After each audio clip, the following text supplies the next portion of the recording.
Hi hello friends, ಎಲ್ಲರಿಗೂ ನಮಸ್ಕಾರ. ಚಿನ್ನದ ಮನಸ್ಸು ಚಾನಲ್ಗೆ ಸ್ವಾಗತ. ನಾನು ನಿಮ್ಮ ರೂಪ. ಬನ್ನಿ, ಇವತ್ತಿನ ವಿಡಿಯೋದಲ್ಲಿ ನಾನು ಒಂದು ಬದನೆಕಾಯಿ ಮಸಾಲ ಕರಿನ ಹೇಗೆ ಮಾಡೋದು ಅಂತ ತೋರಿಸ್ತಾ ಇದ್ದೀನಿ. ಯಾವಾಗಲೂ ಒಂದೇ ರೀತಿ ಮಾಡಿ ಬೋರ್ ಆದಾಗ ಒಮ್ಮೆ ಈ ರೀತಿ ಮಸಾಲ ಕರಿನ ಟ್ರೈ ಮಾಡಿ.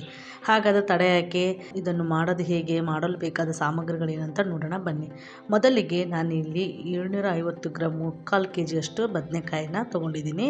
ಇದನ್ನು ಚೆನ್ನಾಗಿ ನೀರಲ್ಲಿ ವಾಶ್ ಮಾಡಿ ನಂತರ ಬೇರೆ ನೀರಿಗೆ 1 ಸ್ಪೂನು ಉಪ್ಪನ್ನು ಹಾಕಿ ಚೆನ್ನಾಗಿ ಉಪ್ಪನ್ನೆಲ್ಲ ಕರಗಿಸಿ ನಂತರ ಈಗ ಒಂದೊಂದೇ ಬದನೆಕಾಯಿನ ತೊಗೊಂಡು ಈ ರೀತಿ ಉದ್ದಕ್ಕೆ ಹಚ್ಕೊತಾ ಇದ್ದೀನಿ. ನಿಮಗೆ ಬೇಕಿದ್ದರೆ ಯಾವ ಶೇಪಲ್ಲಿ ಬೇಕೋ ಆ ಶೇಪಲ್ಲಿ ಕಟ್ ಮಾಡ್ಕೊಳ್ಳಿ. ಈ ರೀತಿ ಉದ್ದಕ್ಕೆ ಹಚ್ಕೊಂಡು ಈಗ ಉಪ್ಪು ಕಲಸಿರೋಂಥ ನೀರಲ್ಲಿ ಹಾಕ್ಕೊತಾ ಇದ್ದೀನಿ. ಇದೇ ರೀತಿ ಎಲ್ಲ ಬದನೆಕಾಯಿನ ಉಪ್ಪು ಕಲಸಿದಂತಹ ನೀರಲ್ಲಿ ಹಾಕ್ಕೋಬೇಕು. ಇಲ್ಲಾಂದರೆ ಎಲ್ಲ ಬದನೆಕಾಯಿ ಕಟ್ ಮಾಡೋ ಒಳಗಡೆ ಕಪ್ಪಾಗೋ ಸಾಧ್ಯತೆ ಇರುತ್ತೆ. ಈಗ ಎಲ್ಲ ಬದನೆಕಾಯಿ ಕಟ್ ಮಾಡಿಕೊಂಡು ಸೈಡಿಗೆ ಇಟ್ಕೊಳ್ಳೋಣ. ಈಗ ಒಲೆ ಮೇಲೆ ಒಂದು ಕುಕ್ಕರ್ ಇಟ್ಕೊಂಡು ಕುಕ್ಕರ್ ಬಿಸಿಯಾದ ನಂತರ 4ರಿಂದ 5 ಸ್ಪೂನ್ ಎಣ್ಣೆಯನ್ನು ಹಾಕಿ ಎಣ್ಣೆ ಬಿಸಿಯಾದ ನಂತರ ಸಾಸಿವೆ ಜೀರಿಗೆ ಹಾಕ್ಕೊಳ್ಳೋಣ. ಸಾಸಿವೆ ಜೀರಿಗೆ ಚೆನ್ನಾಗಿ ಚಟಪಟ ಅಂದಮೇಲೆ ಉದ್ದಕ್ಕೆ ಹಚ್ಚಿದಂತಹ ಒಂದು ಮೀಡಿಯಮ್ ಸೈಜ್ ಈರುಳ್ಳಿಯನ್ನು ನಾನು ಕಟ್ ಮಾಡಿ ಹಾಕ್ಕೊತಾ ಇದ್ದೀನಿ. ನಂತರ ಈರುಳ್ಳಿ ಎಲ್ಲ ಚೆನ್ನಾಗಿ ಫ್ರೈ ಆದಮೇಲೆ ಸ್ವಲ್ಪ ಕರಿಬೇವನ್ನು ಹಾಕಿ ಚೆನ್ನಾಗಿ ಈರುಳ್ಳಿಯಲ್ಲಿರುವ ಹಸಿ ವಾಸನೆ ಹೋಗೋವರೆಗೂ ಫ್ರೈ ಮಾಡ್ಕೊಂಡ್ಮೇಲೆ ಈಗ ಹಚ್ಚಿ ಇಟ್ಕೊಟ್ಟಿರುವಂತಹ ಎಲ್ಲ ಬದನೆಕಾಯಿನ ಇದಕ್ಕೆ ಸೇರಿಸ್ಕೊತಾ ಇದ್ದೀನಿ. ಫ್ರೆಂಡ್ಸ್, ಯಾರ್ಯಾರು ನನ್ನ ಚಾನಲ್ ನೋಡ್ತಾ ಇದ್ದೀರಾ ಅವರೆಲ್ಲರೂ ದಯವಿಟ್ಟು ನನ್ನ ಚಾನಲನ್ನು ಸಬ್ಸ್ಕ್ರೈಬ್ ಮಾಡ್ಕೊಳ್ಳಿ. ಈ ರೆಸಿಪಿನ ನೋಡಿದ ಮೇಲೆ ಒಂದು ಲೈಕ್ ಕೊಡಿ. ನಂತರ ಇದಕ್ಕೆ 1/4 ಟೀ ಸ್ಪೂನ್ ಅಷ್ಟು ಅರಿಶಿನ ಹಾಕಿ ಚೆನ್ನಾಗಿ ಮಿಕ್ಸ್ ಮಾಡ್ಕೋಬೇಕು. ಫ್ರೆಂಡ್ಸ್, ನೀವು ಒಮ್ಮೆ ಈ ರೀತಿ ಮಾಡಿ ನೋಡಿ. ಸೇಮು ಎಣ್ಣೆ ಬದನೆಕಾಯಿ ಯಾವ ರೀತಿ ಇರುತ್ತೆ ಟೇಸ್ಟು ಅದೇ ರೀತಿ ಬರುತ್ತೆ. ಈಗ ಮಸಾಲೆಗೆ ಪ್ರಿಪೇರ್ ಮಾಡ್ಕೊಳ್ಳೋಣ. ಇನ್ನೊಂದು ಒಲೆ ಮೇಲೆ ಕಡಾಯಿ ಇಟ್ಕೊಂಡು ಅದಕ್ಕೆ ಇಲ್ಲಿ ನಾನು 3/4 ಕಪ್ ಅಷ್ಟು ಶೇಂಗಾನ ಹಾಕ್ಕೊತಾ ಇದ್ದೀನಿ. ಶೇಂಗಾವನ್ನು ಹಾಕ್ಕೊಂಡು ಡ್ರೈ ರೋಸ್ಟಾಗಿ ಚೆನ್ನಾಗಿ ಹುರ್ಕೋಬೇಕು. ಈಗ ಇದು ಸ್ವಲ್ಪ ತಣ್ಣಗಾದ್ಮೇಲೆ ಒಂದು ಮಿಕ್ಸಿಂಗ್ ಜಾರ್ಗೆ ಹಾಕ್ಕೊಳ್ಳೋಣ.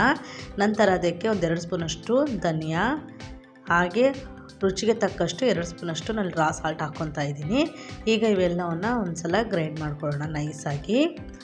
ಈಗ ಗ್ರೈಂಡ್ ಆದಮೇಲೆ ಈಗ ಇದಕ್ಕೆ 3 ಸ್ಪೂನಷ್ಟು ನಾನು ಅಚ್ಕಾರದ ಪೌಡರನ್ನು ಹಾಕ್ಕೊತಾ ಇದ್ದೀನಿ. ನಿಮಗೆ ಖಾರ ಎಷ್ಟು ಬೇಕೋ ಅಷ್ಟು ನೋಡ್ಕೊಂಡು ಅಡ್ಜಸ್ಟ್ ಮಾಡ್ಕೊಂಡು ಹಾಕ್ಕೊಳ್ಳಿ. ಈಗ ನಾನಿಲ್ಲಿ 3 ಸ್ಪೂನು ಅಚ್ಕಾರದ ಪುಡಿ ಹಾಕ್ಕೊಂಡ್ಮೇಲೆ ಇದನ್ನು ಸಹ ಒಮ್ಮೆ ಹೋಗಿ ಗ್ರೈಂಡ್ ಮಾಡ್ಕೊತಾ ಇದ್ದೀನಿ. ನಂತರ ಇದಕ್ಕೆ ಒಂದು 8ರಿಂದ 10 ಎಸಳು ಬೆಳ್ಳುಳ್ಳಿಯನ್ನು ಸಿಪ್ಪೆ ತೆಗೆದು ಹಾಕ್ಕೊತಾ ಇದ್ದೀನಿ.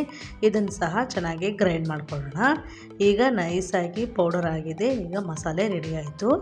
ಈಗ ಇದನ್ನು ಬದನೆಕಾಯಿಗೆ ಹಾಕ್ಕೊಳ್ಳೋಣ. ಫ್ರೆಂಡ್ಸ್, ನೀವು ಈ ಬದನೆಕಾಯಿ ಮಸಾಲ ಕರಿನ ಚಪಾತಿ ಜೊತೆ, ರೋಟಿ ಜೊತೆ, ಅನ್ನ ಸಾರು ಜೊತೆ ಸೈಡ್ ಡಿಶ್ ಆಗಿ ಅಥವಾ ಪೂರಿ ಜೊತೆ, ಪರೋಟ ಜೊತೆ ಯಾವುದ್ರಲ್ಲಾದರೂ ತಿನ್ಬೋದು. ಈಗ ಮಸಾಲೆನ ಹಾಕಿ ಚೆನ್ನಾಗಿ ಒಂದು ಸಲ ಮಿಕ್ಸ್ ಮಾಡ್ಕೊಳ್ಳೋಣ. ಎಲ್ಲ ಚೆನ್ನಾಗಿ ಮಿಕ್ಸ್ ಮಾಡ್ಕೊಂಡ್ಮೇಲೆ ಈಗ ಇದಕ್ಕೆ ನಮಗೆ ಎಷ್ಟು ಬೇಕು ಗ್ರೇವಿಗೆ ಅಷ್ಟು ನೋಡಿಕೊಂಡು ನಾನಿಲ್ಲಿ ಜಾರ್ ತೊಳೆದಂತಹ ನೀರನ್ನು ಹಾಕ್ಕೊತಾ ಇದ್ದೀನಿ. ನೀರನ್ನು ಹಾಕಿ ಚೆನ್ನಾಗಿ ಒಂದು ಸಲ ಮಿಕ್ಸ್ ಮಾಡ್ಕೊಳ್ಳೋಣ.